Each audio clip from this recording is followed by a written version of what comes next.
Thank you, Chair. I think this is motion 91A. 91A, my apologies. It dropped off the agenda, but it's back on. I think Richard is going to do 91, but Emer Costello, North Inner City, Oxmantown Ranch. Delegates, the 24th of May 2008 is a date that is permanently etched in my mind. It's the date that it was announced that the five McNamara public-private partnerships had collapsed. And with the collapse of those 5 PPPs came the collapse of the dreams of many hundreds of people who had been given promises of new homes and new lives in new communities. It was absolutely devastating, the reaction to the collapse of the PPPs. The PPPs had been sold to local authorities. They had been sold to the local communities.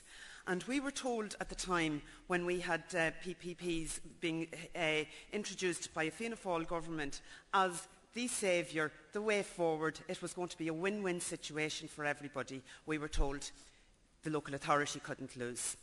All its tenants were going to get brand new houses. It was going to be fantastic for them.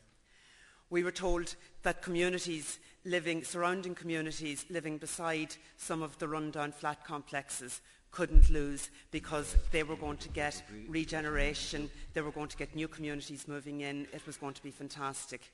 We were told that the tenants couldn't lose because the tenants were going to get new homes, they were going to have state-of-the-art kitchens, they were down to designing their kitchens, they were designing their utility rooms, like it was just absolutely amazing for them.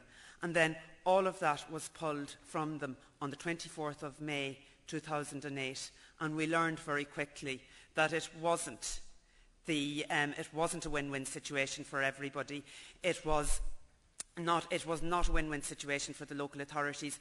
It was the tenants who took the risk. We were told that it would be the developers that would take the risk and that everybody else would win. We learned very quickly that there was no risk on the behalf of the developers, because once there was a risk to developers, they pulled the plug and they left everybody in the lurch, and it was absolutely disgraceful. What happened subsequently was that a number of local authority projects, because those 5 are the ones that got the publicity, but there are so many others that collapsed as well. Croke Villas in the shadow of Croke Park, it collapsed as well, but there's hardly any talk about that. So there are so many projects that have actually collapsed, so many promises of new homes. So what we are calling for in this motion is for the government to put investment into the construction industry, to give the money to local authorities and to let local authorities build the homes that these people have waited too long for. I urge you to support the motion. Thank you, delegates.